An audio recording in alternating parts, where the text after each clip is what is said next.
बहुत लंबे समय तक रोकने का प्रयास किया गया।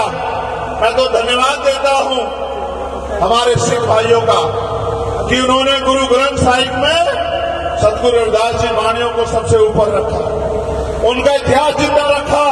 और सतगुरु जी ने कहा मैं समाज को भी संदेश के तौर पे कह रहा हूं और बात सुनना आपको समझ आएगी। एक बार संगत ने सतगुरु जी ने पूछा कि गुरु जी हम इतनी मेहनत करते हैं, पसीना बहाते हैं, तमाम तरह के संघर्ष करते हैं, जमीन का सीना चीर के फसल उगाते हैं, फिर भी हम गरीब बेबस लाचार क्यों हैं? तो सतगुरु जी ने कहा तिरुपत एक सेज सुख सूता, सपनों भयो भगा भिकारो, अजरत रात बहुत दुख पायो सोगत भई हमारो। इसका मतलब ये है कि इस देश में हमारे जो पूर्वज थे वो सुख शांति से अपने जीवन को जीते थे, राज में जीते थे। लेकिन जिसे सपने में आदमी सो जाए उसका सामान चोरी हो जाए, इस तरह बाहरी आक्रमण यहाँ हुआ और हमारा राजपाट हमसे छीन लिया गया। जिनका राजपाट इस देश में होता था, आज बुरी बात है मुझे संतों के बीच में कहना पड़ रहा है कि आज उनके बच्चों पे भी जुल्म जाती की जाती है, मूछे रखने पे, पगड़ी पहनने पे उनके साथ जुल्म किया जाता है, यहाँ तक कि घोड़ी पे बैठने पे भी जुल्म किया जाता है। इसका कारण यह है कि अगर आप अपने गुरुओं की बात पर नहीं चलोगे, संतों की बात पर पहरा नहीं दोगे, तो फिर आपकी तरक्की नहीं हो सकती। आप किसी के बाप को बाप कह लो, लेकिन अगर आप अपने बाप को बाप नहीं कहोगे तो आपका उद्धार नहीं हो सकता। मेरी बात को आप याद रखना। सतगुरु जी ने कहा रास्ता बताया, मैं आपको कह रहा हूं इस रास्ते पे चल जाओ तो आपका जीवन पार हो जाएगा।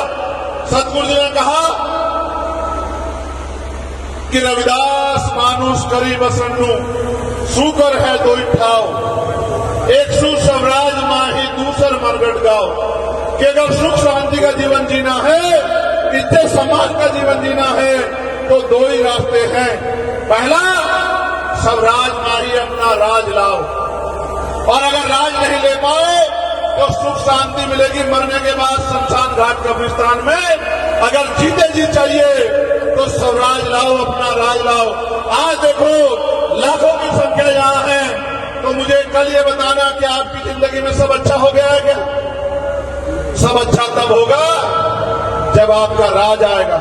और मुझे कड़वे शब्दों में ये कहना है, महाराज जी यहाँ बैठे, महाराज जी किसी और का सिस्टम होता, ऐसी व्यवस्था होती कि पत्ता नहीं हिलता। ये प्रशासन के लोग हमारी हैसियत नहीं समझते हैं।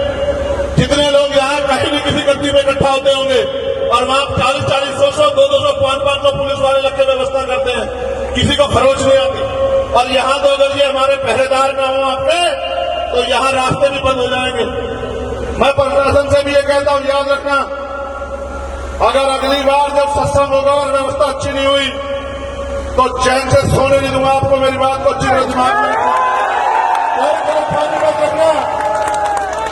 कोई गलतफहमी मत रखना। ये मत समझना कि रविदासियों का सत्संग है और इसकी हैसियत है। हमारी हैसियत ऐसी है कि जब दिल्ली में गुरु ग्रंथ टूटा था तो हमने दिल्ली के तख्त को 24 घंटे में हिला दिया था। हमारी हैसियत में याद किया।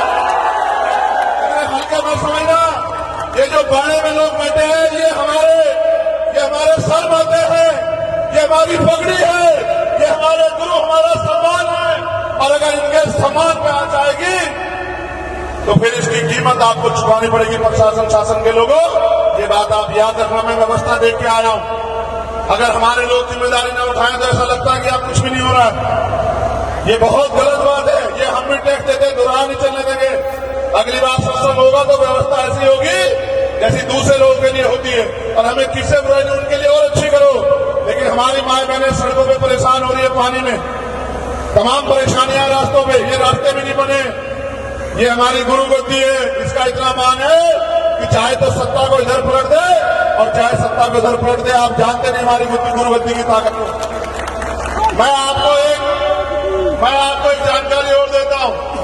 जब तक इस देश में जिस दर्शन की बात मैंने की, जब तक बेगमपुरा दर्शन नहीं आएगा, इस बात को समझना, बेगमपुरा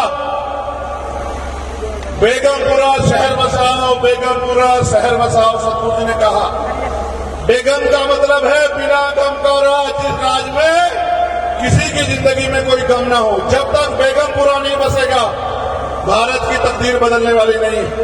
और बेगमपुरा दर्शन को इसलिए छिपाया गया, इसलिए दबाया गया कि लोग बेगमपुरा दर्शन से न जुड़ जाए।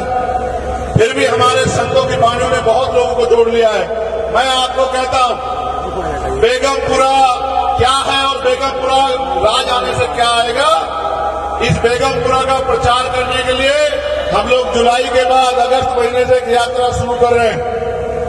मानवतावादी बेगमपुरा जागृति यात्रा और पूरे प्रदेश में लेके जाएंगे जब तक बेगमपुरा शहर नहीं बसता, क्योंकि बेगमपुरा मेरा सपना नहीं है, बेगमपुरा सदगुरु रविदास महाराज जी का सपना है, हमारे कुल गुरु का सपना है, हमारी अस्मिता का सम्मान का सपना है।